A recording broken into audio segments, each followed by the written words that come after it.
Learners welcome to educational channel. My name is Tania Das. मैं आप लोगों को यहाँ पर NTA UGC NET paper 2 education subject का हर एक यूनिट पढ़ाती हूँ। आज हम लोग यूनिट 10 से रिलेटेड इंक्लूसिव एजुकेशन के बारे में स्टडी करेंगे।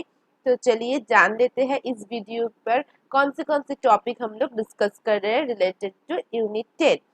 फर्स्ट ऑफ ऑल हम लोग आज characteristics and educational needs of diverse learner के बारे में स्टडी करेंगे, जहां पर intellectual, physical and multiple disability होगा, उसका कॉजेस क्या है, प्रिवेंशन क्या है, आइडेंटिफिकेशन के बारे में स्टडी करना है। नेक्स्ट हम लोग ये देखेंगे कि एजुकेशनल इवेल्युएशन मेथड्स क्या होती है, टेक्निक्स एंड टूल्स क्या होती है। ठीक है, इन सारी टॉपिक्स के बारे में हम लोग आज डिटेल्स में डिस्कस करेंगे। तो चलिए let's start. First of all हमें समझना होगा व्हाट इज इम्पेयरमेंट। ठीक है, तो इम्पेयरमेंट्स क्या होती है कि जो स्ट्रक्चरल एबनॉर्मलिटीज होती है उसको हम इम्पेयरमेंट्स कहते हैं। A handicap is a disadvantage for a given individual resulting from a disability or impairment that limits or prevents the fulfillment of a role that is normal for the individual। मतलब हमारे लिए जो normal है, जो हम लोग daily life पर बहुत ही आसान तरीके से कर लेते हैं, वही चीज़ कुछ ऐसा चिल्ड्रन है जिसके लिए एक लिमिटेशन, एक प्रिवेंशन बन जाती है। ठीक है, उसको हम क्या कहते हैं, उस चाइल्ड को हम डिसेबल चाइल्ड या फिर हैंडीकैप चाइल्ड कहते हैं, क्योंकि उन लोगों के लिए एक डिसएडवांटेज है। ठीक है, वो नॉर्मल काम करना, और इसकी वजह से एक डिसेबिलिटी की शिकार होती है और इम्पेयरमेंट की शिकार होती है वो लोग। ठीक है, तो देखिए ये जो इम्पेयरमेंट है, डिसेबिलिटी एंड हैंडीकैप है, ये हम लोग बेसिकली सेम वर्ड यूज करते हैं, सेम मीनिंग बताते हैं, मगर यहाँ पर कुछ डिफरेंसेस भी होती है। तो कौन से डिफरेंस है? इम्पेयरमेंट का मतलब क्या है, डिसेबिलिटी का मतलब क्या है, और हैंडीकैप का मतलब क्या है, इन सभी चीजों को हम आज देखेंगे। इम्पेयरमेंट का मतलब क्या है? इज द एक्चुअल लॉस और damage of a part of your body, anatomy or an aberration of the physiological function that occurs consequent to a disease। that means किसी भी जो डिसेबल चाइल्ड है, जो स्पेशल चाइल्ड है, उसको suppose कीजिए कोई डिजीज हुआ है, या इसकी जिसकी वजह से उसकी जो फिजियोलॉजिकल या फिजिकल फंक्शन है वो ठीक तरीके से नहीं हो रही है, वो पूरी तरीके से डैमेज हो चुकी है उसकी body function, that is called the impairment. और डिसेबिलिटी का मतलब क्या होती है? Disability is defined as the inability to carry out the certain function और activities which are otherwise expected for that age or sex as a result of the impairment। so basically देखिए disability जो होती है वो impairment के ऊपर base करके होती है। आप सपोज एक चाइल्ड है जो कि डिसेबिलिटी की शिकार है, ठीक है, तो यहाँ पर क्या हो रही है, उस इंसान की या फिर वो लड़का वो लड़की की बॉडी पार्ट पूरी तरीके से, किसी भी बॉडी पार्ट पूरी तरीके से डैमेज हो चुकी है। सो ये जो डैमेज हो चुकी है उसको हम तो इम्पेयरमेंट कहेंगे। अब उस डैमेज होने की वजह से वो ठीक तरीके से फंक्शन नहीं कर सकता या कर सकती, या फिर कोई एक्टिविटीज नहीं कर सकती। सो दैट इज कॉल्ड, जब वो कोई फंक्शन और एक्टिविटीज नॉर्मल जो भी उसकी जो एज की जो बच्चे हैं, जो दोस्त है, वो कर सकती है, मगर वो नहीं कर सकती फॉर देयर बॉडी फंक्शन, या बॉडी फंक्शन डैमेज होने की वजह से, that is called a disability. तो बॉडी फंक्शन डैमेज होगा तभी ना वो इंसान ठीक तरीके से काम नहीं कर सकेंगे, राइट। बॉडी फंक्शन डैमेज है, सपोज कीजिए मेंटली उसकी कोई प्रॉब्लम है, ठीक है, तो ये जो मेंटली प्रॉब्लम है वो क्या है, वो उसकी इम्पेयरमेंट है कि मेंटल वहां पर कोई भी नर्वस या कोई भी चीज डैमेज हो चुकी है, लॉस हो चुकी है। ये जो डैमेज एंड लॉस हो रही है, so that is called the impairment. अब उस डैमेज एंड कॉज की वजह से उस एज की सभी बच्चे ठीक से काम कर रहे हैं, मगर डैमेज होने की वजह से वो सही से नॉर्मल लाइफ बिलोंग नहीं कर सकता, क्योंकि वो कुछ एक्टिविटी कुछ फंक्शन नहीं कर सकती या कर सकता, जिसकी वजह से वो डिसेबिलिटी की शिकार हो चुकी है। ठीक है, नेक्स्ट क्या है, handicap. Handicap is the final disadvantage in life which occurs consequent to an impairment or disability, which limits the fulfillment the role of a person is required to play in life.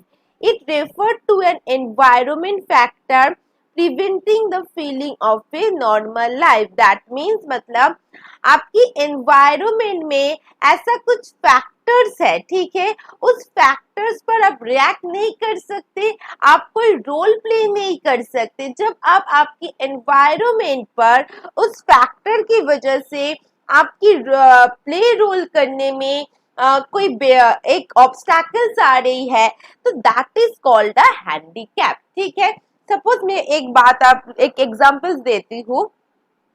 कोई बच्चा है जो कि चल नहीं सकता, ठीक है, आप ध्यान से समझो, मैं इसको इरेज कर देती हूँ।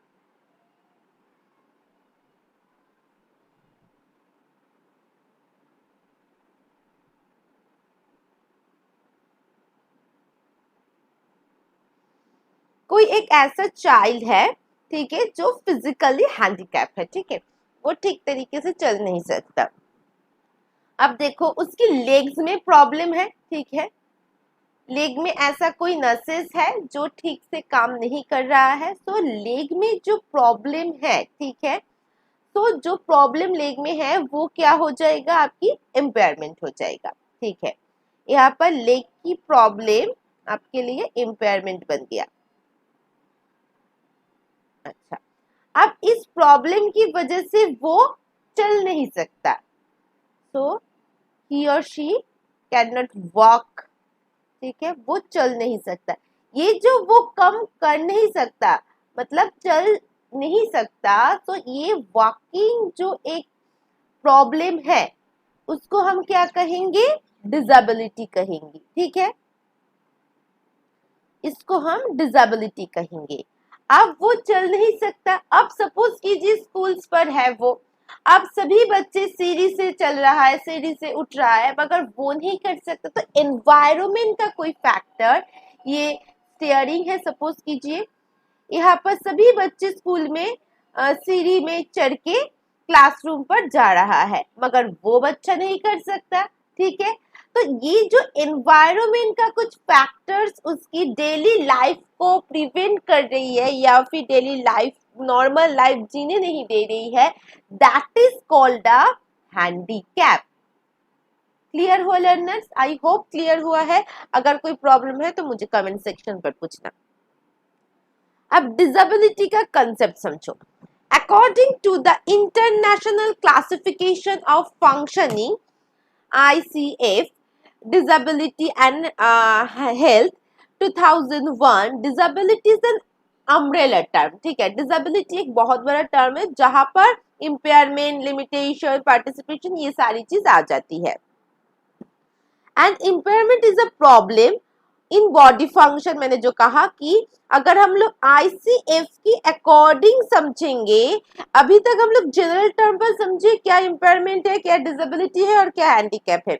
अब हम लोग according to ICF what is the definition of impairment, handicap and disability, उन सभी चीजों को समझेंगे। ठीक है, तो इम्पेयरमेंट का मतलब क्या होती है, जहां पर आपकी बॉडी फंक्शन में प्रॉब्लम है, जो यहाँ पर हम लोगों ने देखा कि बॉडी फंक्शन में प्रॉब्लम है। अच्छा, next, an activity limitation is a difficulty encountered by an individual in executing a task और एक्शन, मतलब कुछ काम करने में प्रॉब्लम हो रही है, लिमिटेशन हो रही है। ठीक है, नेक्स्ट पार्ट था ये। लास्ट क्या है, अ participation restriction is a problem experienced by an individual in involvement in life situation। उसकी डेली लाइफ सिचुएशन पर जो भी एक्सपीरियंस है वो प्रॉब्लमेटिक हो रही है क्योंकि रेस्ट्रिक्शन बहुत ज्यादा आ रही है, ठीक है, तो that is called a handicap. Clear हुआ? अच्छा, अब देखो यहाँ पर आईसीएफ के अकॉर्डिंग हु ने भी कुछ क्लासिफिकेशन किया है, ठीक है, तो चलिए उस क्लासिफिकेशन को देखते हैं। पहले थोड़ा सा हम लोग स्टेटमेंट्स को देख लेंगे।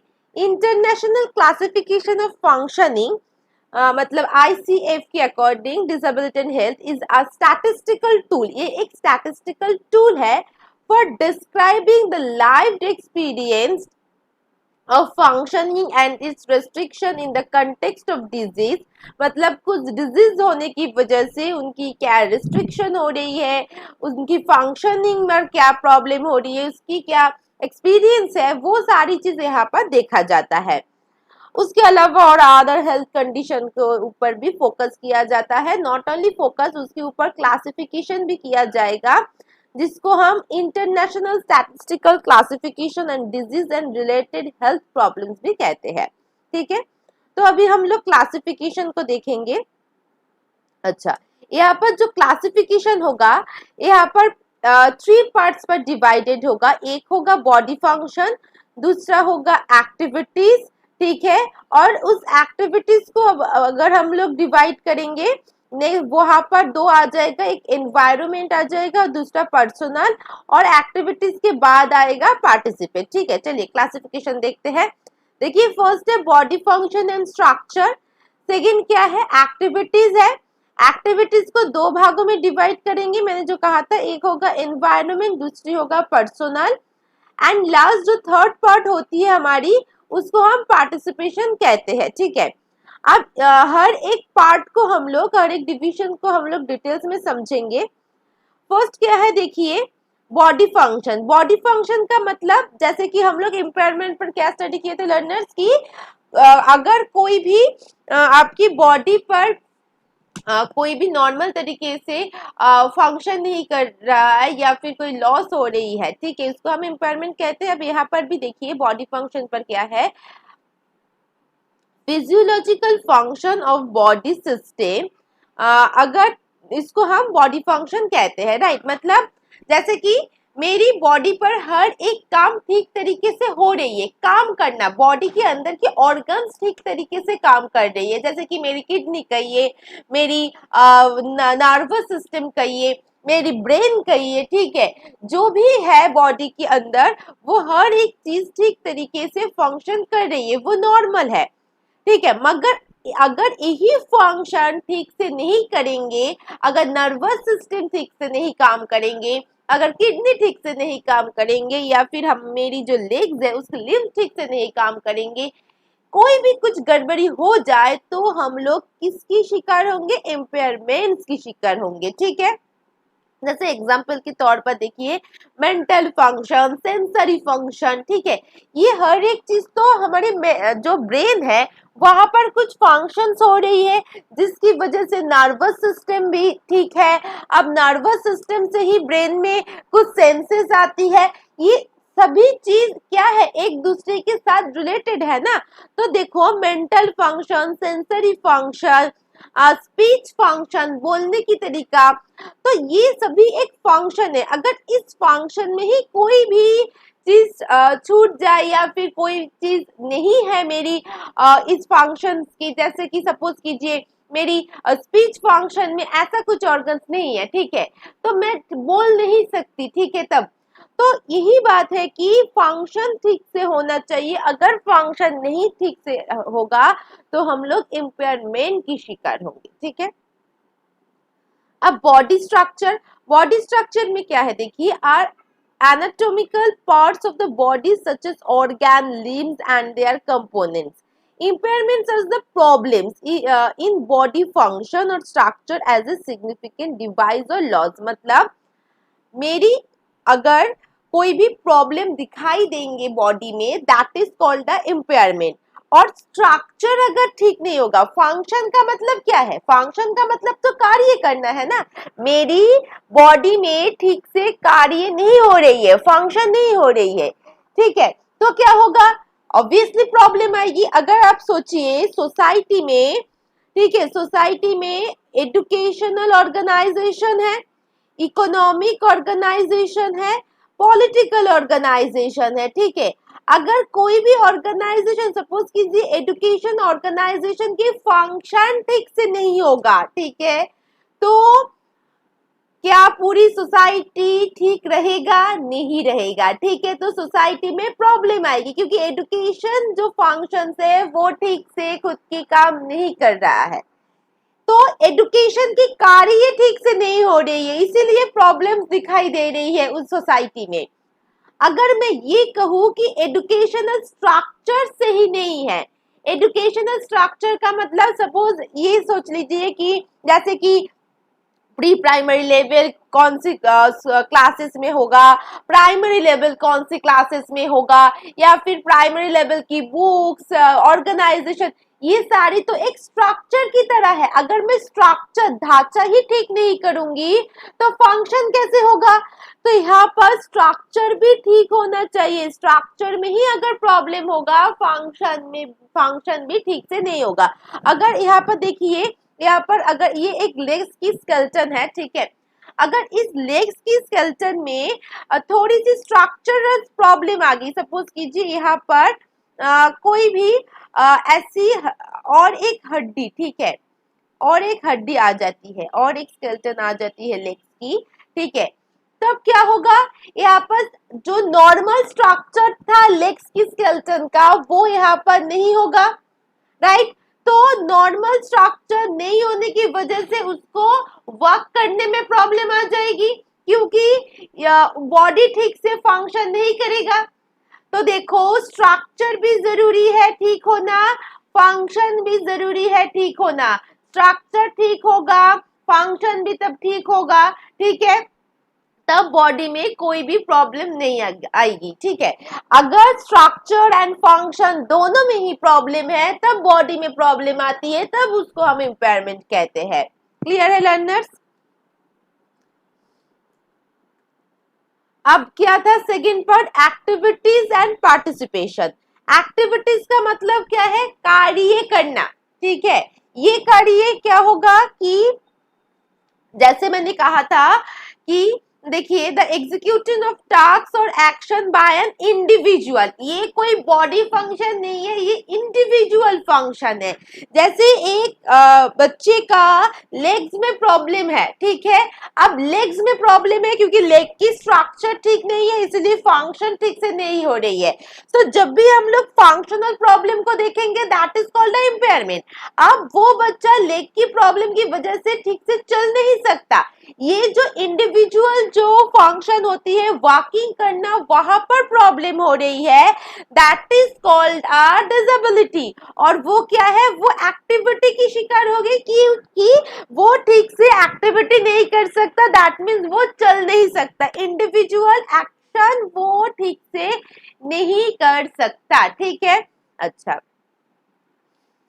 activity limitation are difficult in individual में having in एग्जीक्यूटिंग एक्टिविटीज, मतलब वो कुछ भी एग्जीक्यूट नहीं कर सकता। Participation restriction are the problems and individual में experience involvement in life situation. देखिए ये पार्टिसिपेशन क्या होगी? हमारी हैंडीकैप से रिलेटेड होगी, है ना, क्योंकि पार्टिसिपेशन मतलब जैसे कि स्कूल में सभी बच्चे सीढ़ी से चल रहा है, सीढ़ी से उतर के क्लासरूम पर जा रहा है, मगर वो बच्चा वहां पर पार्टिसिपेट नहीं कर सकता, वहां पर एक रिस्ट्रिक्शन आ रही है क्योंकि उसकी बॉडी फंक्शन में प्रॉब्लम है, इसलिए वो एक्टिविटी नहीं कर सकती, इसलिए वो पार्टिसिपेट भी नहीं कर सकती नॉर्मल लाइफ पर, ठीक है। That is called, that is due to the handicap. अच्छा अच्छा, अब देखो ये जो एक्टिविटी है, एक्टिविटी को हम दो भागों में डिवाइड किए थे। एक होती है हमारी एनवायरमेंट फैक्टर्स, एनवायरमेंट फैक्टर्स पर क्या आ जाएगा? फिजिकल, सोशल, एटीट्यूडिनल एनवायरमेंट, ठीक है, जिसके एग्जांपल के तौर पर आप ये बता सकते हो products and technological, natural environment and human made changes. जैसे कि एनवायरमेंट पर मैंने बताया कि जैसे स्टीयरिंग से चल रहा है स्टूडेंट्स, या फिर गेम खेल रहा है, तो ये जो वो लोग हर एक एक्टिविटीज में पार्टिसिपेट कर रही है वो एनवायरमेंटल फैक्टर की वजह से ही कर रही है, ठीक है। अब वही चीज को मैंने डायग्राम की थ्रू आप लोगों को यहाँ पर समझाया, जैसे कि यहाँ पर मैंने दिया है विजुअल इम्पेयरमेंट, देख नहीं सकता वो बच्चा, सो उसका डिफिकल्टीज क्या होगा कि वो ठीक से नहीं पढ़ सकेंगे, right.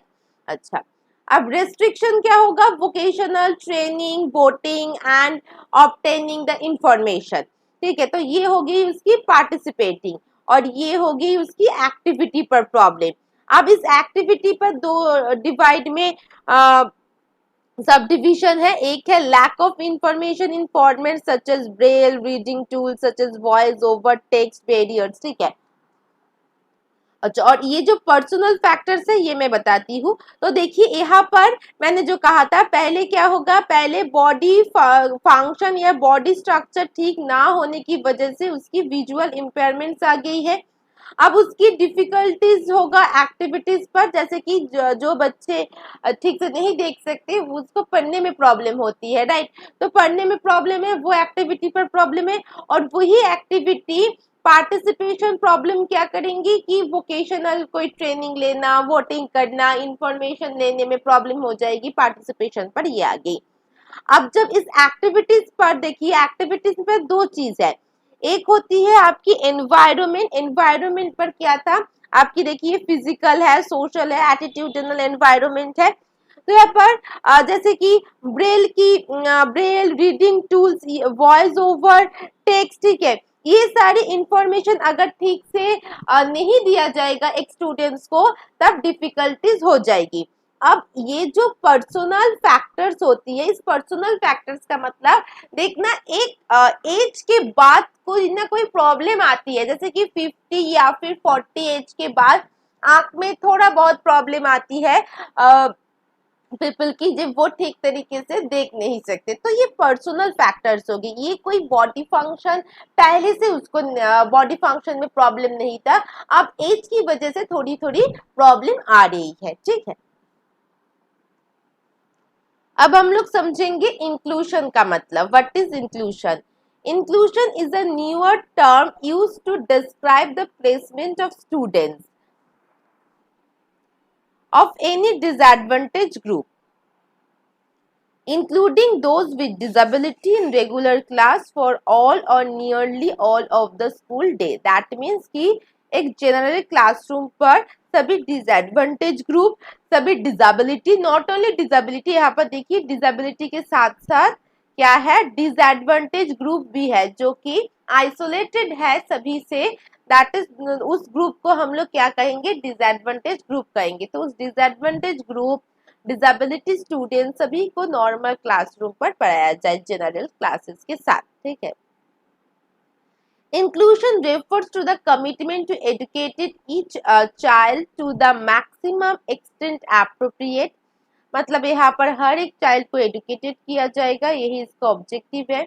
In the school and the classroom he और she would be otherwise attend if not place in special education, यहाँ पर स्पेशल कोई एजुकेशन नहीं होगा, सभी बच्चे समान है, इसलिए डिसेबिलिटी एंड डिसएडवांटेज सभी ग्रुप को एक साथ पढ़ाया जाएगा। अब नेक्स्ट हम लोग समझेंगे स्कूल रेडीनेस के बारे में। स्कूल रेडीनेस क्या है, जहां पर हर एक इंडिविजुअल रेडी रहेंगे पढ़ने के लिए, स्कूल जाने के लिए, ठीक है। स्कूल रेडी रहेंगे बच्चे को पढ़ाने के लिए। The ability of the family and the community, ये जो है ना, ये देखना आपकी सिलेबस में ही है। स्कूल रेडीनेस पर कौन से पॉइंट्स हम लोग पढ़ेंगे, इंडिविजुअल भी रेडी रहेंगे, स्कूल भी रेडी रहेंगे, और आपकी जो भी कम्युनिटी सेक्शन है वो भी रेडी रहेंगे हर एक चाइल्ड को इक्वल अपॉर्चुनिटी देने के लिए, ठीक है। अच्छा, अब देखो स्कूल पर क्या होगा रेडीनेस पर, इंफ्रास्ट्रक्चर बिल्डिंग ठीक होना चाहिए, टीचिंग मटेरियल्स ठीक होना चाहिए, एडमिनिस्ट्रेशन ठीक होना चाहिए, the special and regular teachers रहेंगे, जहाँ पर रेगुलर टीचर पूरी क्लासरूम को देखेंगे, उसके साथ साथ जो स्पेशल टीचर होगा वो स्पेशल नीड्स जो है चाइल्ड उसके ऊपर फोकस करेंगे। यहाँ पर डाइवर्स करिकुलम को इम्प्लीमेंट किया जाएगा, यहाँ पर हर एक स्पेशल नीड्स को देखा जाएगा, इंटरेस्ट एंड एबिलिटी को देखा जाएगा। करिकुलम को फ्लेक्सिबल होना होगा स्टूडेंट्स की नीड्स को फुलफिलमेंट करने के लिए। परमानेंट कोलैबोरेशन चाहिए, support from the parents of students without adequate apply supply और सपोर्ट पर्सोनल, मतलब यहाँ पर पेरेंट्स को सपोर्ट करना होगा, यहाँ पर कोऑपरेशन करना होगा स्टूडेंट्स को जो कि डिसेबिलिटी की शिकार है और जो डिसेबिलिटी की शिकार नहीं है, दोनों को कोऑपरेट करना होगा न्यू स्ट्रैटेजी और टीचिंग के साथ। अच्छा, physical wellbeing and motor development including health status growth and disability, मतलब फिजिकली हर एक बच्चा फिट रहे उसके ऊपर फोकस करना, सोशल एंड इमोशनल डेवलपमेंट के ऊपर फोकस किया जाएगा, उनकी इमोशंस के ऊपर फोकस किया जाएगा, यहाँ पर उनकी क्यूरियोसिटी एंथुजियाज्म टेम्परमेंट, मतलब इमोशन पर देखना, बहुत कोई बच्चा बहुत जल्दी गुस्सा हो जाती है, कोई बच्चा रिएक्ट ही नहीं करे तो उसका टेम्परमेंट क्या है वो भी चेक करना, कल्चर एंड वैल्यू को देखना, लैंग्वेज डेवलपमेंट करना, लैंग्वेज डेवलपमेंट के लिए लिसनिंग स्पीकिंग वोकाबुलरी, ये 3 चीज बहुत ज्यादा जरूरी है। अब स्टोरी सेंस, कैसे वो बच्चा खुद से कोई स्टोरी बना सकता है या फिर कैसे वो बच्चा स्टोरी लिख सकता है, राइटिंग पर ध्यान देना, ड्राइंग पर ध्यान देना, ठीक है, इन सारी चीजों के ऊपर आपको ध्यान देना होगा। अच्छा, नेक्स्ट क्या है, introducing approach that raise achievement such as parent involvement. देखिए यहाँ पर पेरेंट को इन्वॉल्व होना बहुत ज्यादा जरूरी है, अर्ली चिल्ड्रन को यहाँ पर अर्ली इंटरवेंशन देने के लिए, जैसे कि स्कूल्स तो है ही, उसके साथ साथ पेरेंट्स की इन्वॉल्वमेंट भी बहुत ज़्यादा है, क्योंकि अगर पेरेंट्स भी खुद से मोटिवेट नहीं होगा तो बच्चे को भी वो मोटिवेट नहीं कर सकता।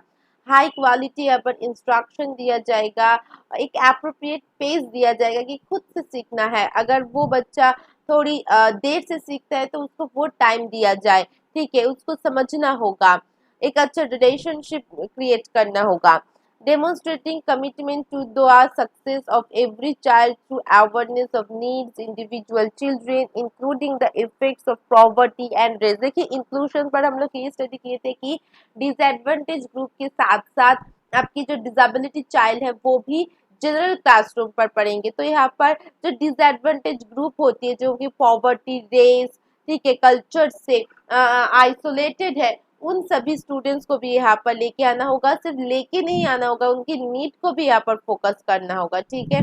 एवरी टीचर, मतलब हर एक टीचर कमिटमेंट करेंगे उसके ऊपर।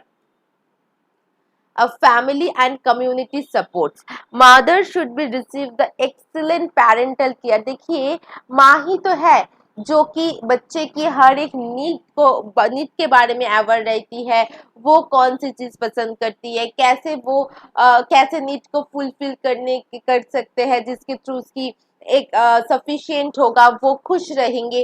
तो माँ सबसे पहले जो टीचर होती है ना वो माँ होती है, फिर स्कूल्स है, फिर स्कूल्स की टीचर प्रिंसिपल्स, वो सारी चीजें, मगर पहले जो टीचर होती है, पहले जो दोस्त होती है लाइफ में वो होती है माँ। तो मदर्स को यहाँ पर बहुत ज्यादा केयर करना होगा चाइल्ड को।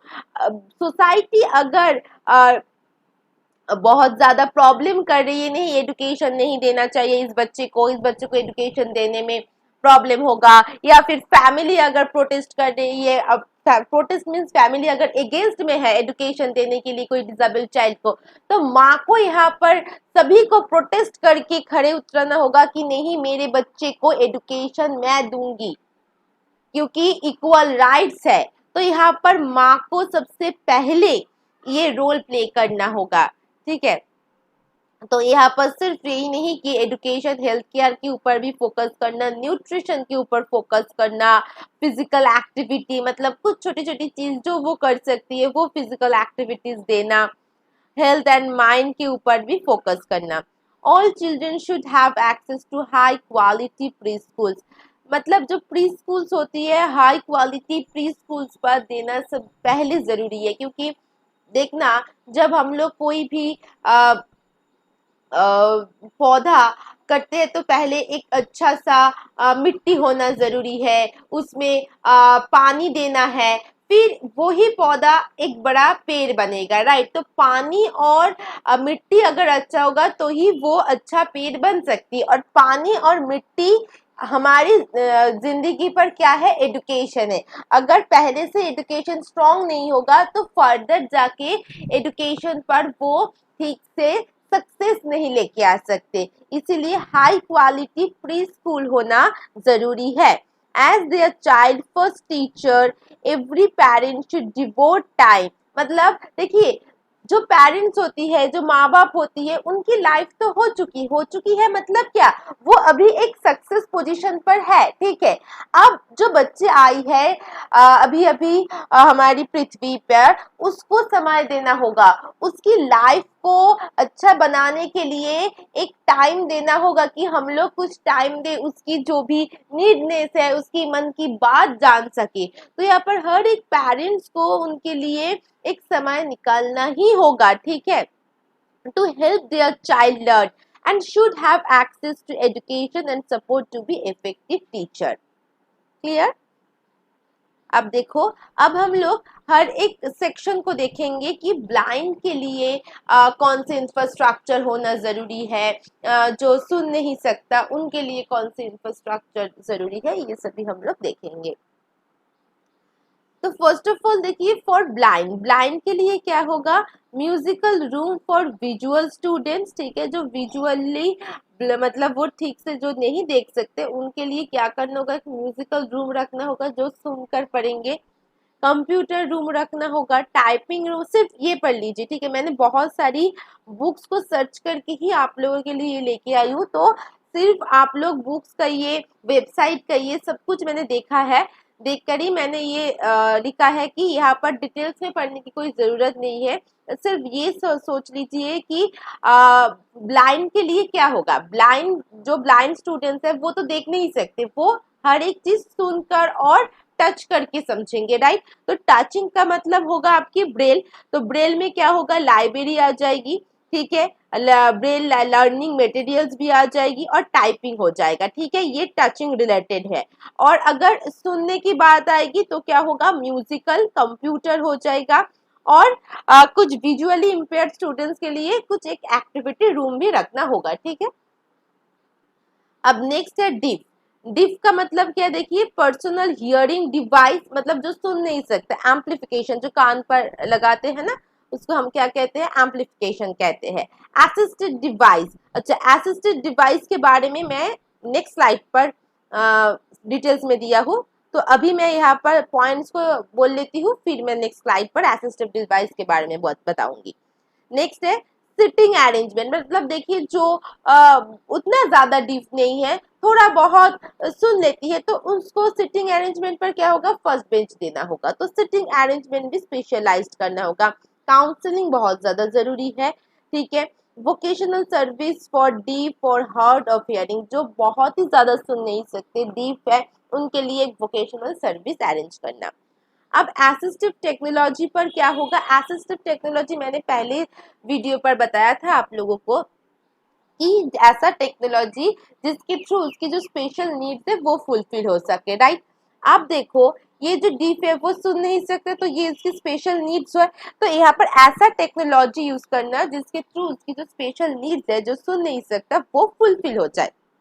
जैसे कि स्मार्टफोन, इस स्मार्टफोन से आप क्या कर सकते हो, मेल एंड टेक्स्ट कर सकते हो ना, तो स्पेशल नीड्स उसकी फुलफिल होगी।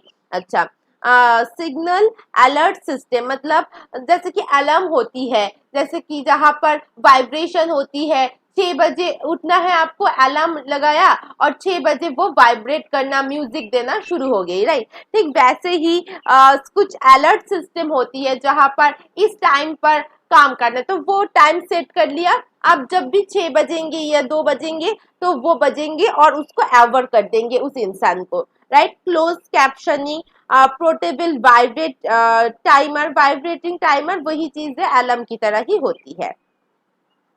नेक्स्ट देखिए, और एक इम्पॉर्टेंट है जिसको हम telecommunication device for the deaf कहते हैं, जिसको TDD, देखिए टेली कम्युनिकेशन का T, डिवाइस का D और डीफ का D, TDD बन गया ना। अच्छा, और इसको हम और एक नाम से जानते हैं, TTY, टेक्स्ट टेलीफोन। ये क्या है, एक ऐसा स्मॉल डिवाइस है जहां पर टाइप राइटिंग की तरह आप लिख सकते हो, that allows the hearing impaired person to send text over a telephone line. मतलब जो भी सपोज मैंने फोन किया है किसी को, किसी डीफ चाइल्ड को, तो अभी मैं जो बोल रही हूँ वो उसको यहाँ पर दिखाई देगा, ठीक है। अब वो ही रिप्लाई वो कैसे करेंगे, वो यहाँ पर लिख कर वो रिप्लाई कर सकते या फिर बोलकर भी वो रिप्लाई कर सकते। मतलब मैं जो भी बोलूंगी वो यहाँ पर दिख रहा है, इसको वो टाइप करके भी लिख सकता है या फिर बोलकर भी दे सकता है, ठीक है।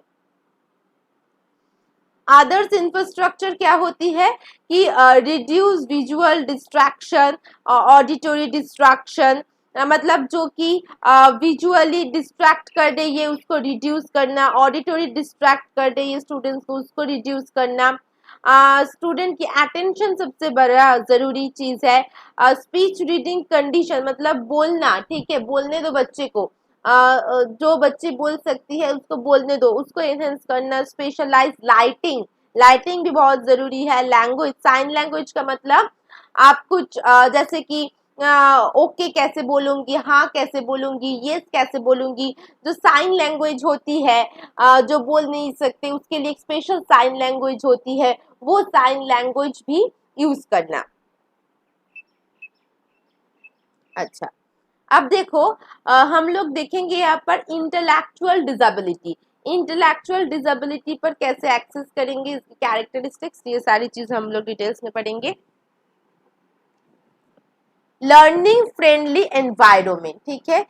एनवायरमेंट बहुत ज्यादा फ्रेंडली होना चाहिए, क्योंकि जो इंटेलेक्चुअल डिसेबल चाइल्ड होती है वो भूल जाती है, वो ठीक से आगे नहीं बढ़ सकते, तो एनवायरमेंट बहुत क्लियर होना चाहिए। Sensory training and perceptual knowledge होना चाहिए, ठीक है। सेंसरी ट्रेनिंग का मतलब क्या है कि वो सेंस ऑफ ऑर्गन के थ्रू कोई नॉलेज को परसीव कर रहा है, तो वो सेंस ऑफ नॉलेज के थ्रू देखना। हम लोग जब कानों से जो चीज सुनते हैं और जो चीज देखते हैं आंखों से, वही चीज बहुत देर तक याद रहती है। तो सेंसरी ट्रेनिंग से अगर नॉलेज वो परसीव करेंगे वो उसके लिए बेनिफिशियल होगा। एक सा टाइम देना उनको, प्रोवाइड करना कुछ teaching materials, aid digital objects, ठीक है। नेक्स्ट क्या है, असाइन अ स्मॉलर वर्कलोड, मतलब उतना ज्यादा अगर प्रेशर क्रिएट करेंगे पढ़ाई में तो वो प्रोग्रेस नहीं करेंगे, तो स्मॉल स्मॉल तरीके से वर्कलोड देना चाहिए।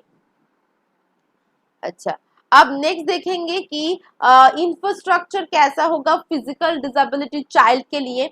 Creation of ramps and accessible toilets, मतलब रैम्प सिस्टम से उनको चलना होगा क्योंकि वो सीढ़ी से नहीं जा सकते। टॉयलेट्स भी वैसा होना चाहिए, देखना बहुत सारी स्कूल्स, कॉलेज एंड यूनिवर्सिटी में हैंडीकैप स्टूडेंट्स के लिए स्पेशल टॉयलेट है, तो वैसा टॉयलेट करना होगा। Special parking place for wheel chairs, उनके लिए एक स्पेशल पार्किंग प्लेस भी रखना है, विजुअल एलर्म भी रखना है। Priority seats on buses, buses में तो होती ही है कि जो भी स्टूडेंट्स डिसेबल है या फिर हैंडीकैप है, स्पेशल चाइल्ड है, उनके लिए एक अलग सा सीट। अच्छा, नेक्स्ट क्या है, electric wheelchair, electric wheelchair रखना।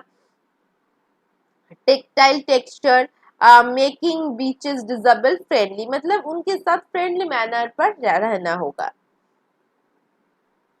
अच्छा, स्कूल बिल्डिंग अवेलेबल, अच्छा होना चाहिए, अवेलेबल होना चाहिए। वाटर फैसिलिटी होना चाहिए फिजिकली। अच्छा, functional drinking water, girls toilet, boys toilet होना चाहिए। मतलब यहाँ पर स्कूल्स पर क्या क्या होना चाहिए, देखिए, condition of the classroom, classroom की कंडीशन अच्छा होना चाहिए। बाउंड्री वॉल, प्ले ग्राउंड, जैसे यहाँ पर मैंने लिखा है boundary wall, play ground, electricity, library facility, computer facility, CAL that means computer aided learning facility भी होना चाहिए। अच्छा, अब मेंटल हेल्थ।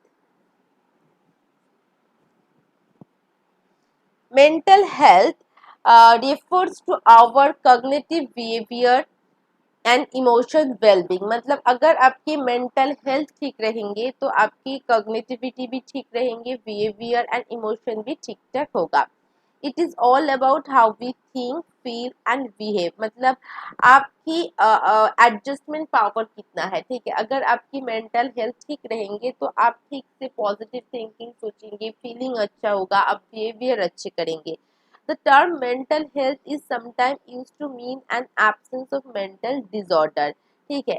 आप मेंटल डिसऑर्डर की शिकार नहीं हो, तो आपकी मेंटल हेल्थ ठीक है।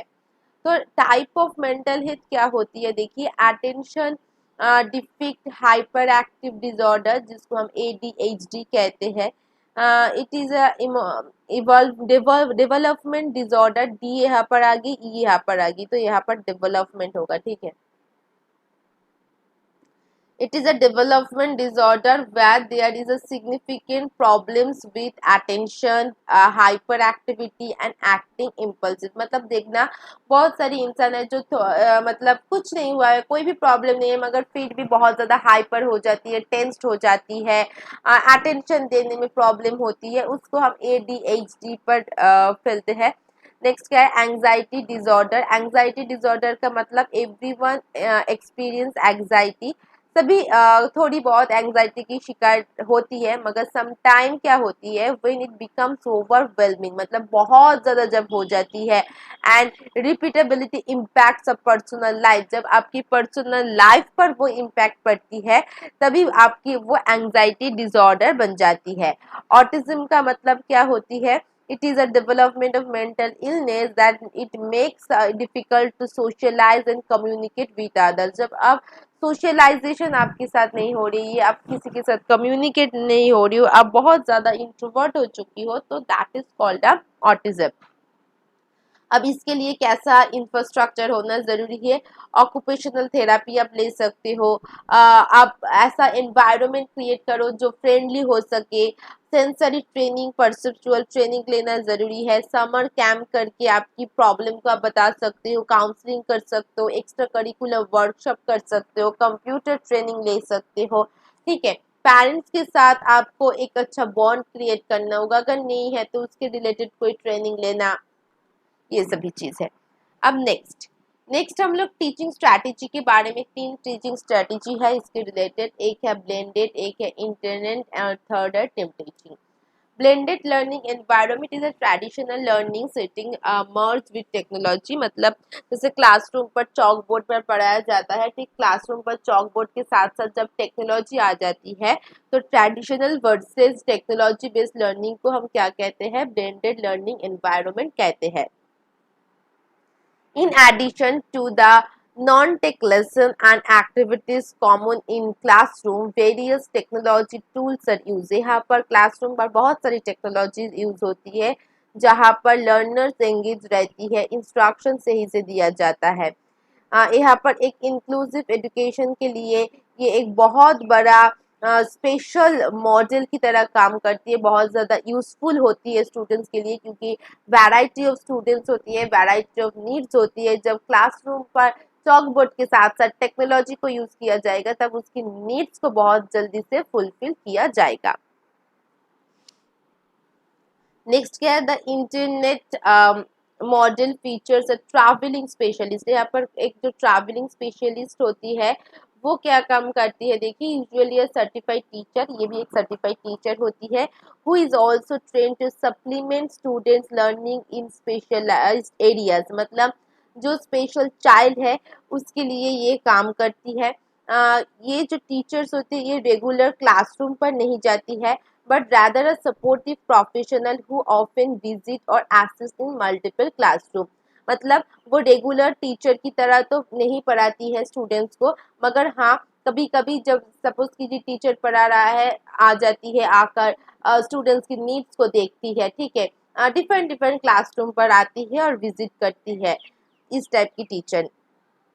Often instead of teaching students specific content, ये कोई पढ़ाते नहीं है, ये सिर्फ फोकस करती है उनकी कॉग्निटिव स्किल्स के ऊपर, उनकी नीड्स के ऊपर, जो स्पेशल चाइल्ड होती है सिर्फ स्पेशल चाइल्ड्स के नीड्स के ऊपर वो फोकस करती है, उसकी स्किल्स के ऊपर फोकस करती है। यहाँ पर देखा जाता है लर्न हाउ टू लर्न, ठीक है, जो लर्नर है वो कैसे पढ़ रहा है, ठीक है, वो कितना पढ़ाई कर रहा है वो नहीं देखता, ये देखते हैं वो कैसे पढ़ रहा है। Itinerant teachers often serve as a consultant, एक कंसल्टेंट होती है, टीचर कंसल्ट कर सकते हैं कि कैसे उसकी नीड्स को, स्पेशल नीड्स को फुलफिल किया जाए, कौन से टेक्निक्स अपनाया जाए, एक्सेट्रा एक्सेट्रा। अच्छा, अब लास्ट क्या है देखो, team teaching.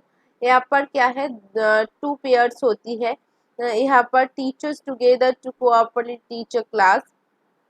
The typically team includes one teacher who specializes in content and a special education teacher। मतलब एक होती है जो कि सब्जेक्ट में स्पेशलाइज्ड होगा और एक होती है जो स्टूडेंट्स के लिए स्पेशल होगा। ठीक है, जैसे कि जो स्पेशल स्टूडेंट्स होती है उसकी नीड्स के लिए एक टीचर रहती है और एक सब्जेक्ट बेस्ड टीचर रहती है, दोनों टीचर मिलकर पढ़ाती है। इसको ही हम क्या कहते हैं, टीम टीचिंग कहते हैं। Together the teacher utilise their skills and focuses ensure that all student receive the quality education. जो स्पेशलाइज्ड सब्जेक्ट बेस्ड एजुकेशन होती है वो क्वालिटी एजुकेशन के ऊपर फोकस करती है, and special education students have appropriate accommodating the place the best support their learning in the mainstream setting। और जो स्पेशल टीचर होती है जो कि स्पेशल चाइल्ड की नीड को देखती है और ये देखती है कि वो मेन स्ट्रीम पर आ जाए, इसके लिए उसको सपोर्ट करना, उसकी नीड्स को फाइंड आउट करना एंड फुलफिल करना उसका काम होती है। अच्छा, एक डाइवर्स लर्नर कैसे डाइवर्स होगा, विजुअली डाइवर्स हो सकती है, टैक्टिकल तरीके से डाइवर्स हो सकती है, ऑडियो भी डाइवर्स हो सकती है, उसकी स्ट्रेंथ, उनकी इंटरेस्ट, उनकी नीड्स, उनकी लैंग्वेज डिफरेंट डिफरेंट हो सकती है। ठीक है, अब बहुत सारी लर्नर्स है जो ऑडिटोरी एंड म्यूजिक से पढ़ती है और बहुत सारी ऐसे भी लर्नर्स है जो विजुअल एंड स्पेशल से पढ़ती है। वर्बल लर्नर्स होती है लॉजिकल एंड मैथमेटिकल, मतलब लॉजिक बेस्ड एंड मैथमेटिक्स समझाओ तो बहुत जल्दी समझ जाती है। किनेस्टिक्स होती है, इंटरपर्सनल इंट्रापर्सनल लर्नर्स भी होती है। ठीक है, अच्छा, एक्सेप्शनलिस्ट क्या होती है, जो कि सबसे नॉर्मल से एवरेज से भी ऊपर जाके होती है। ठीक है, उसको हम एक्सेप्शनल कहते हैं, जो कि बहुत ज़्यादा यूनिक है, जो बहुत जल्दी समझ जाती है और कुछ न्यू कर जाती है, एक्सपेक्टेशन की उठ जाके कुछ कर देती है, उसको हम एक्सेप्शनलिस्ट कहते हैं। Most of this learners require lot of understanding and patience as well as special education and related service if they are to reach their full potential and development. अगर उनकी पोटेंशियलिटी को ब्रिंग आउट किया जाए, बाहर लेके आया जाए और उसको डेवलप किया जाए तो वो बहुत सारी कुछ कर सकती है जो स्पेशल एंड एवरेज की बाहर जाके है। अच्छा, और भी डाइवर्सिटी होती है जैसे कि जेंडर डाइवर्सिटी हो गई, racial, ethical, culture, background, socio economical status, ये बहुत बार मैं समझा चुकी हूँ। ठीक है, अच्छा, अब intellectual disability. Intellectual disability is a disability characterized by significant limitation in both intellectual functioning। ठीक है, जैसे कि इंटेलेक्चुअल फंक्शनिंग पर अगर कोई प्रॉब्लम होती है उसको हम इंटेलेक्चुअल डिसेबिलिटी कहते हैं, जैसे कि रीजनिंग, लर्निंग, प्रॉब्लम सॉल्विंग। ठीक है, ये सारी प्रॉब्लम अगर होगा तो वही वो आपकी इंटेलेक्चुअल फंक्शनिंग प्रॉब्लम है। आप कोई भी बिहेवियर को एडप्ट नहीं कर सकते, आप कोई भी एनवायरनमेंट को एडप्ट नहीं कर सकते, तो भी वो आपकी इंटेलेक्चुअल डिसेबिलिटी की ही शिकार है। जैसे कैरेक्टरिस्टिक्स देख लीजिए कि it make too longer to learn things. आप कोई भी चीज़ जल्दी से स्टोर नहीं कर सकते, कोई इंफॉर्मेशन आपको पढ़ने में प्रॉब्लम हो रही है, आपको रीडिंग एंड राइटिंग में प्रॉब्लम हो रही है, कम्युनिकेशन करने में प्रॉब्लम हो रही है, कोई चीज़ समझने में प्रॉब्लम हो रही है, आई कांटेक्ट करने में प्रॉब्लम हो रही है, अंडरस्टैंडिंग द एब्स्ट्रैक्ट कॉन्सेप्ट, मतलब एब्स्ट्रैक्ट कॉन्सेप्ट जो चीज़ सामने है वो आप समझ रहे हो मगर जो सामने नहीं है उसको इमेजिन करना, ये सभी चीज़ करने में प्रॉब्लम हो रही है। प्लानिंग करने में, प्रॉब्लम सॉल्व करने में प्रॉब्लम हो रही है। अनफैमिलियर सिचुएशन अगर हो या फिर कोई न्यू सिचुएशन है उसको एडप्ट करने में प्रॉब्लम हो रही है।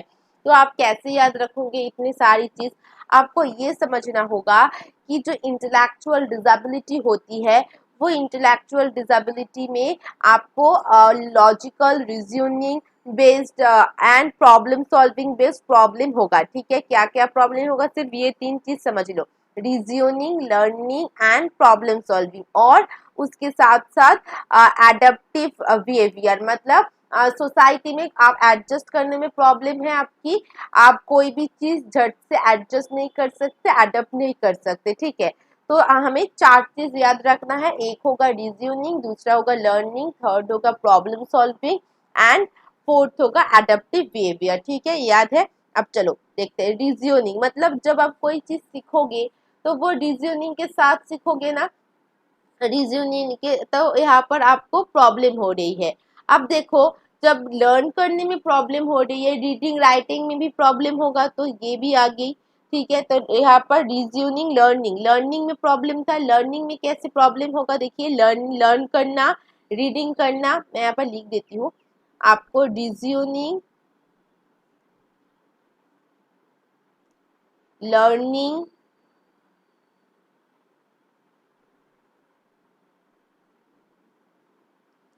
प्रॉब्लम सॉल्विंग, यही था ना, और एक था एडेप्टिव।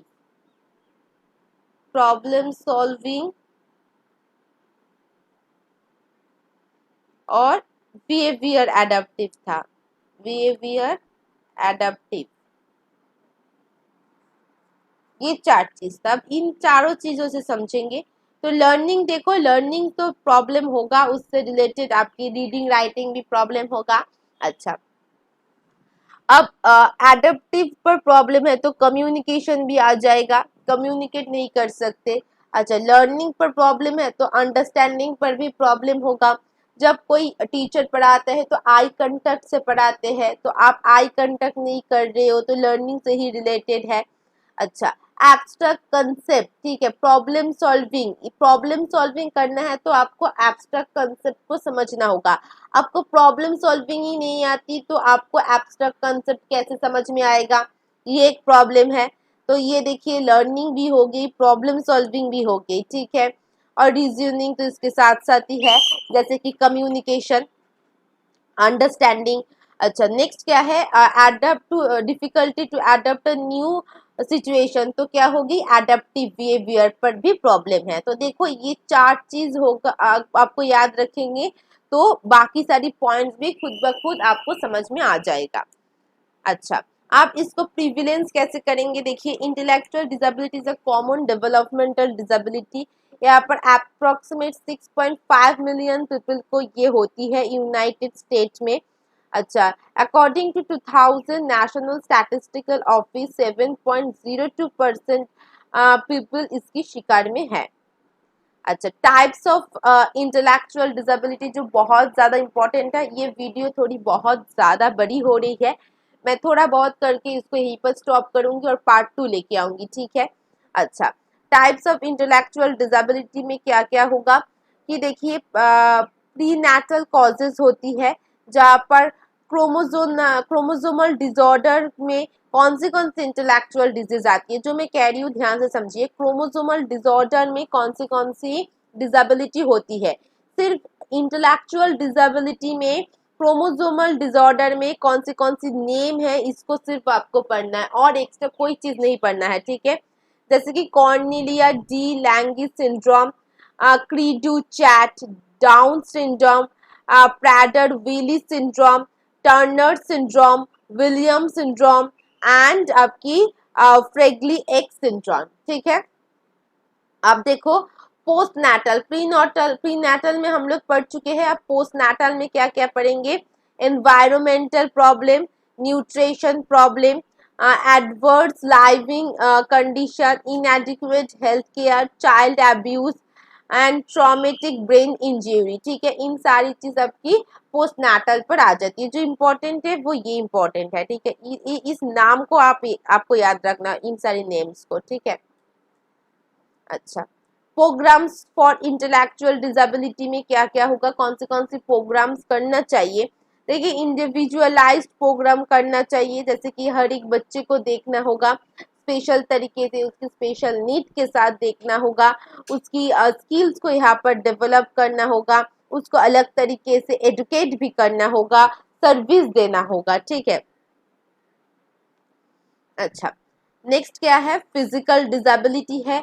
अब physical disability is a condition that substantially limits one और मोर बेसिक फिजिकल एक्टिविटीज, मतलब जब एक से ज्यादा आप कोई फिजिकल एक्टिविटीज करने में प्रॉब्लम हो रही है, जैसे कि वॉकिंग, क्लाइंबिंग स्टेयर्स, रीचिंग, इन सभी फिजिकल एक्टिविटीज करने में एक से ज्यादा जब प्रॉब्लम होती है तो उसको हम क्या कहते हैं, फिजिकल डिसेबिलिटी कहते हैं। ठीक है, ये एक लॉन्ग टर्म लॉस और इम्पेयरमेंट है। मतलब आपकी बॉडी की कोई स्ट्रक्चरल प्रॉब्लम होगा, कोई फंक्शनल प्रॉब्लम होगा, तभी आप इस इम्पेयरमेंट की शिकार होते हो। ठीक है, due to the functional loss the person will experience the inability to perform। Obviously बात है, आप कोई एक बच्चा कोई भी बॉडी फंक्शनल प्रॉब्लम हो रही है तो वो परफॉर्म ठीक से नहीं कर सकती, तो इनएबिलिटी की शिकार होती है, क्योंकि यहाँ पर बॉडी की नॉर्मल मूवमेंट नहीं होती है, जैसे कि walking, mobility, sitting, standing, use of hands, arm, जैसे कि हम लोग बॉडी को मूव कर सकते हैं, वही चीजें यहाँ पर नहीं होती है, उसको हम क्या कहते हैं, फिजिकल डिसेबिलिटी कहते हैं। ठीक है, अच्छा, अब कैरेक्टरिस्टिक्स ऑफ फिजिकल डिसेबिलिटी पर क्या क्या क्या क्या आती है, देखिए, सॉरी, पैरालिसिस आ जाती है, altered muscle tone, unsteady gait, loss of inability to use one और मोर लिम्स, अब लिम्स को मूव नहीं कर सकते, डिफिकल्टीज होती है मोटर स्किल्स पर, जैसे कि वॉकिंग, रनिंग, ये सभी तो मोटर स्किल्स होती है, यहाँ पर प्रॉब्लम आ जाती है। फाइनिंग मोटर स्किल्स पर होती है, जैसे कि राइटिंग करना, प्रिंटिंग करना, इन सभी चीजों आप नॉर्मल काम नहीं कर सकते हो, तभी आपको फिजिकल डिसेबिलिटी की शिकार होगा। ठीक है, अब टाइप्स ऑफ फिजिकल डिसेबिलिटी, तो यहाँ पर आपको देखना होगा इंटेलेक्चुअल डिसेबिलिटी की टाइप्स पर क्या था, फिजिकल डिसेबिलिटी की टाइप्स पर क्या था। तो यहाँ पर न्यूरोमोटर इम्पेयरमेंट्स पे क्या क्या आती है, सेरिब्रल पल्सी आ जाती है, मल्टीपल स्केलर्स आ जाती है, मस्क्यूलर डिस्ट्रोफी आ जाती है, polio, seizure disorder, spinal cord disorder, ये सभी आपकी फिजिकल डिसेबिलिटी में आएगा। अच्छा, मस्क्यूलर स्केलेटल कंडीशन पर क्या क्या आती है, जुवेनाइल आती है, जहां पर बहुत ज्यादा स्वेलिंग होती है, लिम्ब डिफिशियंस हो जाती है, स्केलेटल डिसऑर्डर हो जाती है। ठीक है, तो वो आपकी मस्क्यूलर एंड स्केलेटल कंडीशन पर आएगा। प्रिविलेंस कैसे करेंगे, nationwide physical disability children, low incidence disability. ठीक है, बहुत ही ज्यादा लो इंसिडेंट होती है फिजिकल डिसेबिलिटी कैटेगरी पर, 0.30% स्टूडेंट ही फिजिकल डिसेबिलिटी की शिकार है अभी के लिए। अच्छा, अब हम लोग समझेंगे सेरिब्रल पॉल्सी। सेरिब्रल पॉल्सी पर क्या होती है, एक ऐसा डिसऑर्डर जहाँ पर आप ठीक तरीके से मूव नहीं कर सकते, आप ठीक तरीके से पॉज नहीं कर सकते, आपकी ब्रेन डैमेज हो सकती है। ठीक है, तब ये सभी चीज आपकी सेरिब्रल पॉल्सी में आ जाएगा, जहाँ पर 4 टाइप्स होती है, एक होती है स्पैस्टिक्स, एक होती है एथेटिक, नेक्स्ट होती है एटिक्स, एंड थर्ड होती है मिक्स्ड। क्यों होती है, प्रीनैटल एंड पोस्टनाटल की वजह से होती है। एट लास्ट हम लोग किसको पढ़ेंगे, मल्टीपल डिसेबिलिटी को पढ़ेंगे। आज मल्टीपल डिसेबिलिटी को पढ़ के खत्म करेंगे। ठीक है, मल्टीपल डिसेबिलिटी क्या है, definition, persons with multiple disability have a combination of 2 और मोर सीरियस डिसेबिलिटी। मतलब जैसे जो भी हम लोग अभी तक पढ़ चुके हैं वहां पर सिर्फ एक तरह की फिजिकल था, कोई कोई कहा जहां पर कोई सिर्फ आपकी इंटेलेक्चुअल डिसेबिलिटी था, मगर यहाँ पर सभी डिसेबिलिटी एक साथ होती है, जिसको हम मल्टीपल डिसेबल कहते हैं। अब मल्टीपल डिसेबल क्यों होती है, देखिए, क्रोमोसोमल एबनॉर्मलिटीज आ जाती है, कभी कभी ब्रेन ठीक से काम नहीं करती है, या फिर मेटाबॉलिक डिसऑर्डर आ जाती है, प्रीनेटल एनवायरनमेंट, जैसे कि न्यूट्रिशन, हेल्थ प्रॉब्लम, इसको हम प्रीनेटल कहते हैं, ये सारी प्रीनेटल प्रॉब्लम आ जाती है, या फिर चाइल्ड एब्यूज होती है, तो भी मल्टीपल डिसेबिलिटी की शिकार वो चाइल्ड हो जाती है। प्रिविलेंस पर क्या है, definition of this highly variable group, the both severe and multiple disability less precise than other, जो मैंने कहा था 0.2-0.5 से लेके 0.50% तक आप यहाँ पर इसको सिर्फ प्रिवेंट कर सकते हो। अच्छा, multiple disability variety of diagnosed level, कैसे डायग्नोस्ट कर सकते हैं, इसका आईक्यू लेवल 40 से कम होगा, मेंटल रिटार्डेशन होगा, ठीक है, ऑटिज्म आएगा, चाइल्डहुड डिस्टिंगेटिव आ जाएगा, नेक्स्ट है वेरियस जेनेटिक डिसऑर्डर भी यहाँ पर आ सकती है। अगर किसी भी चाइल्ड का जेनेटिक प्रॉब्लम है, सपोज की जी इंटेलेक्चुअल डिसेबिलिटी की कोई शिकार जेनेटिक पर है, तो वो जो जेनेटिक प्रॉब्लम्स है, जो जेनेटिक कैरेक्टरिस्टिक्स है, वो भी उस चाइल्ड में आ सकती है। अच्छा, अब लर्निंग डिसेबिलिटीज में क्या क्या होती है, डिसलेक्सिया आ जाती है, डिस्प्रैक्सिया आ जाती है, डिस्ग्राफिया, डिसकैलकुलिया आ जाती है, बहुत ज्यादा इंपॉर्टेंट है। डिसलेक्सिया ये आती भी है, बहुत बहुत बहुत ज्यादा इंपॉर्टेंट है और ये आती भी है, हर एक एग्जाम पर आती है। डिसलेक्सिया का मतलब क्या है, affects person ability to acquire process और use either spoken, read, written और नॉन वर्बल इंफॉर्मेशन, मतलब जो कि ठीक से बोल नहीं सकता, लिख नहीं सकता, पढ़ नहीं सकता, नॉन वर्बल भी की कम्युनिकेट नहीं कर सकता, तो उसको हम डिसलेक्सिया पर डाल देते हैं, ठीक है। मतलब रीडिंग राइटिंग पर प्रॉब्लम है, प्रॉब्लम सॉल्विंग पर प्रॉब्लम है, परसेप्चुअल स्किल्स पर प्रॉब्लम है, रीजनिंग पर प्रॉब्लम है, ये सभी कहाँ पर आएगा लर्नर्स, डिसलेक्सिया। बार बार बोल रही हूँ, डिसलेक्सिया, डिस्प्रैक्सिया, डिस्ग्राफिया आती है, इस बार भी एग्जाम पर आई थी, ठीक है। तो spoken, read, written, non verbal information dyslexia पर आती है। डिस्प्रैक्सिया का मतलब आपकी मोटर प्लान, ठीक है, जैसे कि यहाँ पर बॉडी ठीक से रिस्पॉन्स नहीं कर सकती, बॉडी मूव नहीं कर सकती, तो वो कहाँ पर होगा, डिस्प्रैक्सिया। डिस्ग्राफिया का मतलब क्या होती है, difficulty with the act of writing both in the technical as well as expressive sense, ठीक है, जहां पर आपकी स्पेलिंग पर प्रॉब्लम हो जा सकती है, या फिर ये भी हो सकती है आपकी राइटिंग एंड टेक्निकल दोनों में प्रॉब्लम हो, तो वो डिस्ग्राफिया। डिसकैलकुला का मतलब क्या है, कैलकुलेशन में प्रॉब्लम है।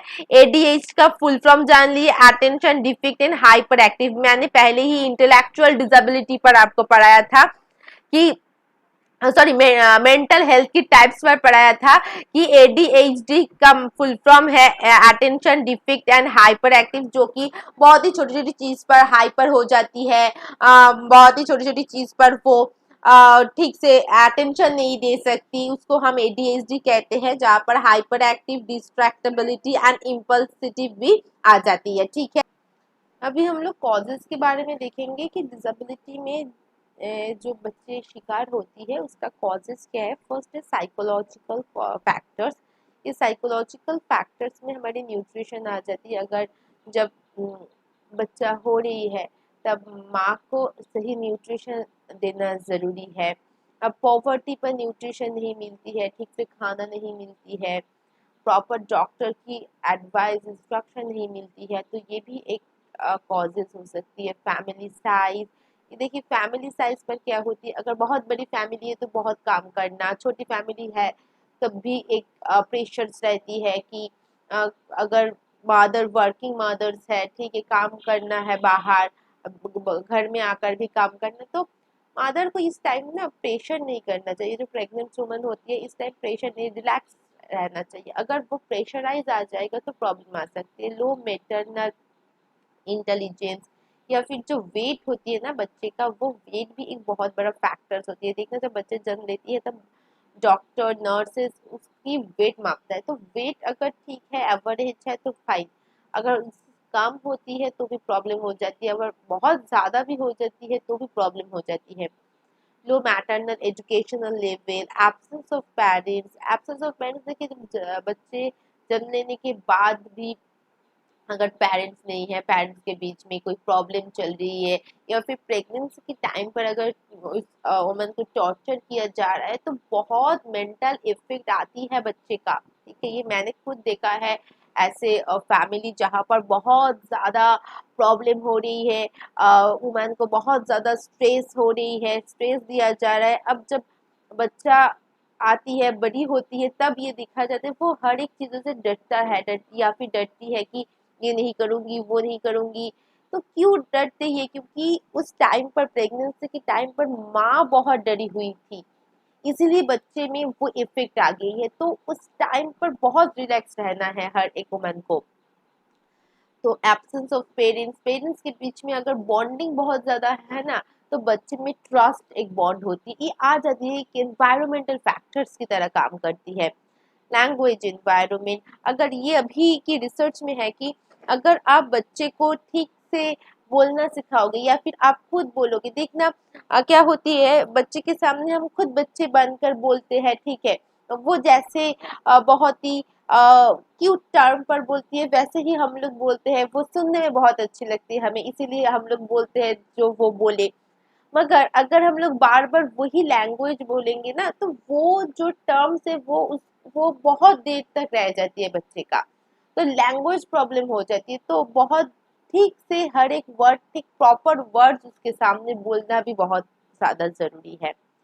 Child rearing practices, abuse and neglect क्या होती है कि सपोज कोई घर में लड़की हुई है, अभी भी बहुत सारी ऐसा फैमिली है जो लड़कियों को नेग्लेक्ट करती है, तो एक इफेक्ट आ जाती है उस बच्चे में। अब प्रिवेंशन पर क्या होती है, many physical, mental and sensory impairments can be prevented, prevent भी किया जाता है। इस प्रिवेंशन के लिए हम लोग 4 स्टेजेस को पढ़ेंगे, ठीक है। तो मैं पहले 4 स्टेजेस बता देती हूँ। देखिए, एक ट्रेडिशनल है जहाँ पर हम लोग पढ़ेंगे प्राइमरी, सेकेंडरी एंड टेरिटरी, और लास्ट एक लेवल है जिसको हम प्रीमोडियल स्टेजेस कहते हैं। उसके बाद में भी हम लोग स्टडी करेंगे, ठीक है। पहले हम लोग प्रीमोडियल्स प्रिवेंशन के बारे में स्टडी करेंगे। प्रीमोडियल्स प्रिवेंशन का मतलब क्या होती है, बहुत इंपॉर्टेंट प्रिवेंशन है ये। सपोज कीजिए कोई एक इंसान जो अभी तक किसी भी डिजीज का शिकार नहीं हुई है, ठीक है, अगर आप उसको पहले से हेल्थ केयर के बारे में बताओगे, that is called a primordial prevention, ठीक है। मैं पहले समझा देती हूँ, देन लाइन बाय लाइन समझाऊंगी। नेक्स्ट क्या है, ट्रेडिशनल पर प्राइमरी प्रिवेंशन, जहां पर आपके या फिर कोई भी इंसान के अंदर एक रिस्क फैक्टर है, उस रिस्क फैक्टर को या फिर डिजीज को आपको रिमूव करना है, तो उसको हम प्राइमरी प्रिवेंशन कहते हैं। मैं अभी एग्जांपल देती हूँ, क्लियर हो जाएगा। प्रीमोडियल प्रिवेंशन पर क्या होती है, सपोज कोई इंसान, मैं डिसेबिलिटी के बारे में नहीं बात कर रहा, मैं नॉर्मल बात कर रही हूँ, ठीक है। नॉर्मल अगर समझेंगे तो डिसेबिलिटी के बारे में खुद ब खुद समझ जाएंगे।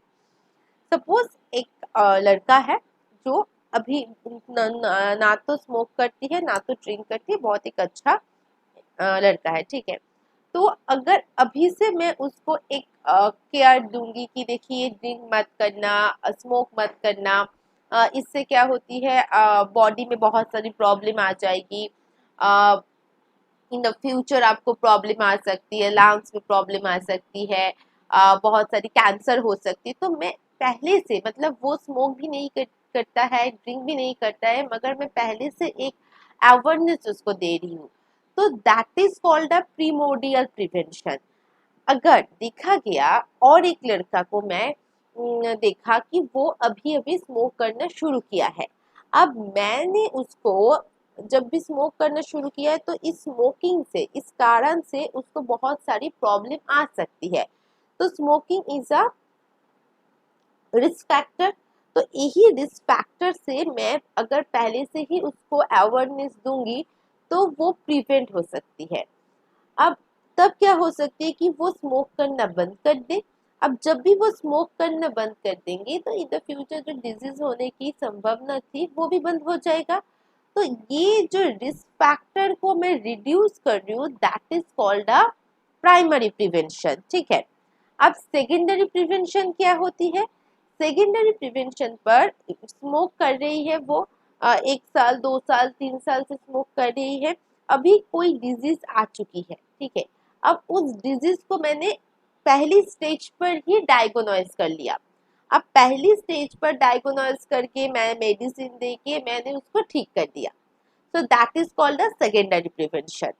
अब लास्ट जो टर्शियरी प्रिवेंशन होती है, टर्शियरी प्रिवेंशन पर क्या है कि यहाँ पर सपोज कीजिए सेकेंड स्टेज या थर्ड स्टेज में मैंने देखा, और उस स्टेज में उसको बहुत ज़्यादा इफेक्ट्स आ रही है बॉडी पर, मैं अभी मेडिकल ट्रीटमेंट देके अब उसको ठीक करने की कोशिश कर रही हूँ, दैट मीन्स मैं नियर टू नॉर्मल कंडीशन पर उसको लेके जाने की कोशिश कर रही हूँ, ठीक है। That is called a tertiary prevention, clear. तो अभी लाइन बाय लाइन समझते हैं। प्रीमोडियल प्रिवेंशन का मतलब क्या होती है कि यहाँ पर जो of risk factor themselves begin with change in social and environment condition in which this factors are observe to develop, that means कि यहाँ पर आप जो रिस्क फैक्टर्स है, ठीक है, उस रिस्क फैक्टर को प्रिवेंट करना, मतलब उस रिस्क फैक्टर आपको आएगा ही नहीं, पहले से प्रिवेंट कर रहे हो आप, that is called a primordial prevention. ठीक है, यहाँ पर आपकी वो एग्जिस्ट ही नहीं करेगा, ठीक है, वो रिस्क फैक्टर पहले से एग्जिस्ट नहीं करेगा। प्रीमोडियल के साथ प्राइमरी प्रिवेंशन बहुत ज़्यादा स्टूडेंट्स गलत कर देती है, मगर यहाँ पर डिफरेंस है। ठीक है, देखिए मैंने यहाँ पर डिफरेंस भी दिया है, what is the difference between pre and primary prevention. Primordial prevention का मतलब है involve preventing the development of a risk factors of a disease, और प्राइमरी पर क्या है, एग्जिस्टिंग द रिस्क फैक्टर्स, यहाँ पर रिस्क फैक्टर्स पहले से होती है, जिसको आपको as a doctor as a counsellor आपको क्या करना है, मॉडिफाई करना है। मगर प्रीमोडियल पर क्या है, आप रिस्क फैक्टर्स को ही प्रिवेंट कर रहे हो, आने ही नहीं दे रहे हो उस रिस्क फैक्टर्स को, that is called a primordial prevention. Clear हुआ? अच्छा, प्राइमरी प्रिवेंशन मैंने बता दिया अभी अभी। सेकेंडरी का मतलब कि एक्शन, कुछ ऐसा एक्शन, ऐसा कार्य करना होगा as a doctor, as a counsellor, as a teacher, with halt the progress the disease disability at it incipient stage and prevent complication. ठीक है, मतलब जो कॉम्प्लिकेशन हो रही है उस कॉम्प्लिकेशन को आपको यहाँ पर प्रिवेंट करना है। जैसे कि देखना, बोला जाता है कि इस डिजीज की फर्स्ट स्टेज पर ही आपको मैंने डायग्नोज कर लिया है, तो डरने की कोई बात नहीं है, फर्स्ट स्टेज है, ये रिकवर हो जाएगा, तो that is called a secondary prevention.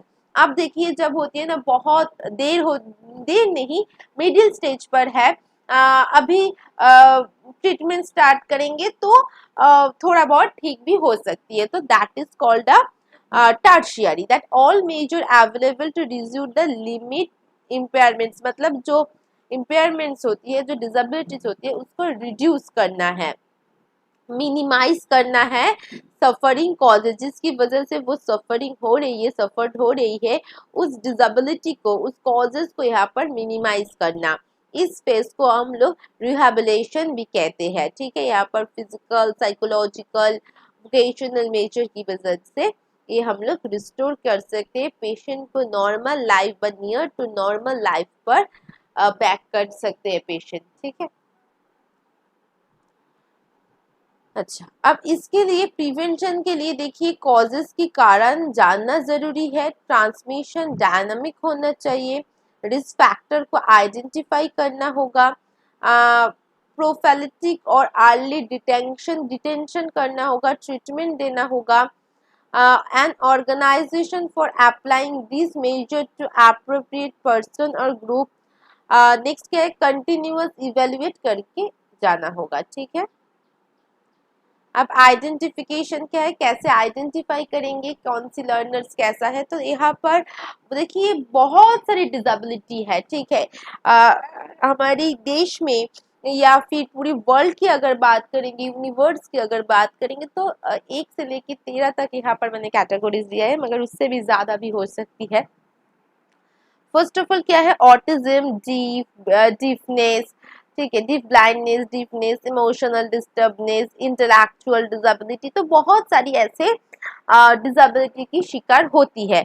तो हमें आइडेंटिफाई कैसे करना है, तो आप देखिए यहाँ पर आइडेंटिफाई कर सकते हो ऑक्यूपेशन से, डिफरेंसेस इन स्किल्स, एबिलिटीज, उनकी एबिलिटीज क्या है, उनकी फंक्शन, उसकी पर्सनालिटी ट्रेड्स, वैल्यू, एटीट्यूड्स, मतलब वो कैसे कैसे नॉर्मल लाइफ पर बच्चे, सभी बच्चे एक ऐसे भी होते, जो फर्स्ट बॉय होती है वो एक बार सुनकर लिख सकती है, मगर जो लास्ट बॉय है वो 10 बार सुनकर, 10 बार पढ़ के वो कर सकती है वो काम।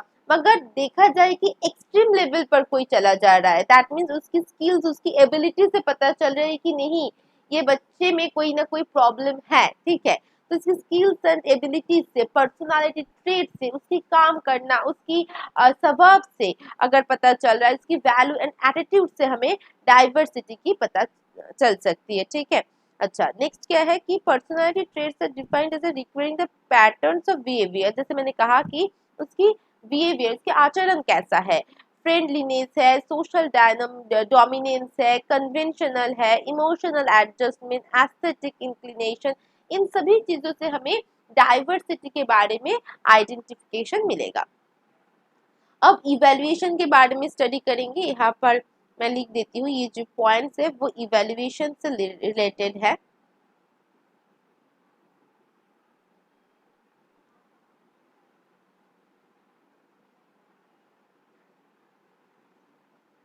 अच्छा, फर्स्ट क्या है, change waiting scale.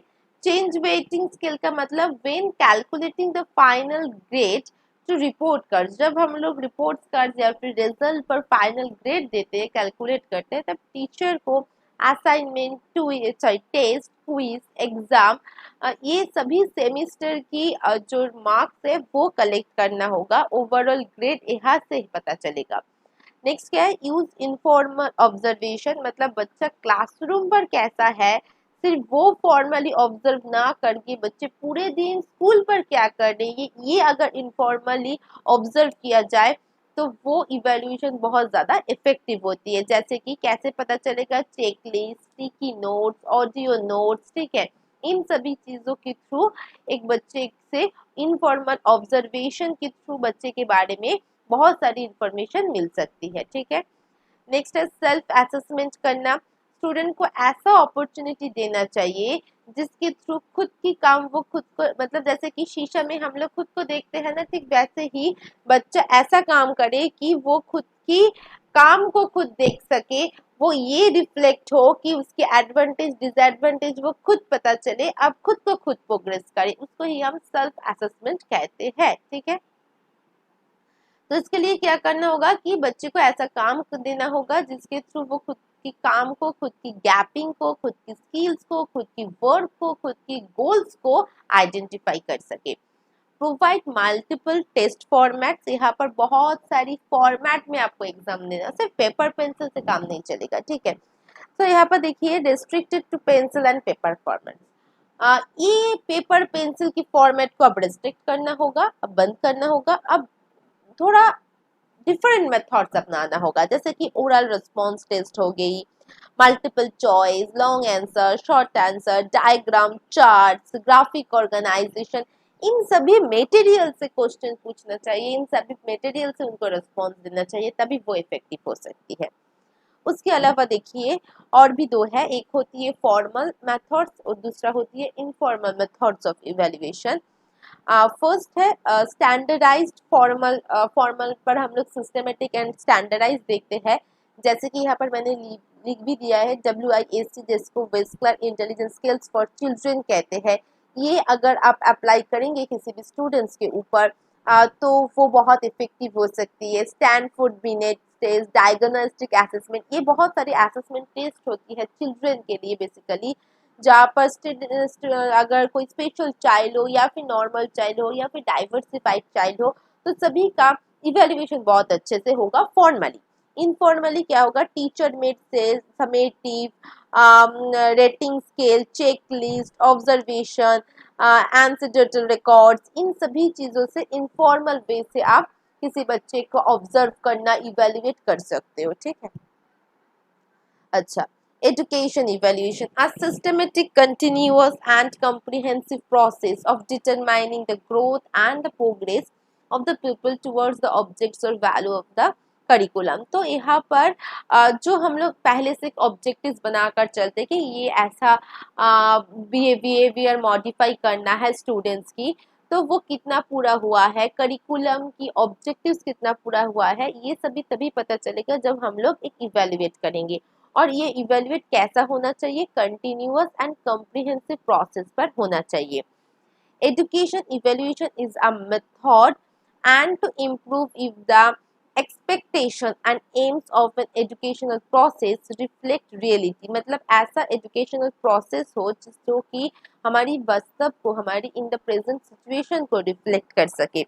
Education evaluation एक ऐसा प्रोसेस होना चाहिए जहाँ पर टीचर, स्कूल एंड स्टूडेंट्स सभी इवेल्युएट होंगे to indicate the effectiveness of education, मतलब सभी एजुकेशन की इफेक्टिवनेस को इवेल्युएट कर सके। तो इसीलिए सभी को, टीचर, स्कूल एंड स्टूडेंट, सभी को यहाँ पर इन्वॉल्व होना चाहिए यहाँ पर स्टूडेंट्स को इंटीग्रेट करना होगा, इंफॉर्मेशन को समझना होगा, तभी इवेल्युएशन एंड एजुकेशन दोनों ही इफेक्टिव होगा। ठीक है, तो अभी देखिए जो इवेल्युएशन मेथड्स है, ये इवेल्युएशन मेथड्स कैसे करेंगे हम लोग डाइवर्स लर्नर्स के ऊपर, जैसे कि ब्लाइंड के ऊपर कैसे इवेल्युएशन करना चाहिए, डीफ के ऊपर कैसे इवेल्युएशन करना चाहिए, ये मैं नेक्स्ट वीडियो पर बताऊंगी। ठीक है, आज के लिए मैंने सिर्फ एजुकेशन इवेल्युएशन का एक कंसेप्ट बताया है। नेक्स्ट वीडियो पर हम लोग एजुकेशन इवेल्युएशन के बारे में डिटेल्स में स्टडी करेंगे। ठीक है, तो लर्नर्स आज के लिए इतना ही। आज मैंने बहुत सारी इन्फॉर्मेशन आप लोगों को दिया और ये इन्फॉर्मेशन कोई कीवर्ड से बेसिस पर नहीं था, बहुत डिटेल्स में था। अगर लेसन अच्छे लगते तो प्लीज़ लाइक कीजिए, शेयर कीजिए, और हाँ, जो जो स्टूडेंट्स अभी तक सब्सक्राइब नहीं किया है जल्दी से सब्सक्राइब कर लीजिए। ये आप लोगों के लिए बेनिफिशियल होगा कि आप लोग जो टॉपिक्स है सिलेबस की, न्यू न्यू टॉपिक्स, उसको देख सकेंगे और जो एमसीक्यू सीरीज आने वाली है उसको आप कर सकेंगे। तो जल्दी से सब्सक्राइब कर लीजिए, this is beneficial for you. Thank you so much for listening me. और हाँ, मैं जो हमेशा कहती हूँ, always share knowledge and be happy. Bye bye.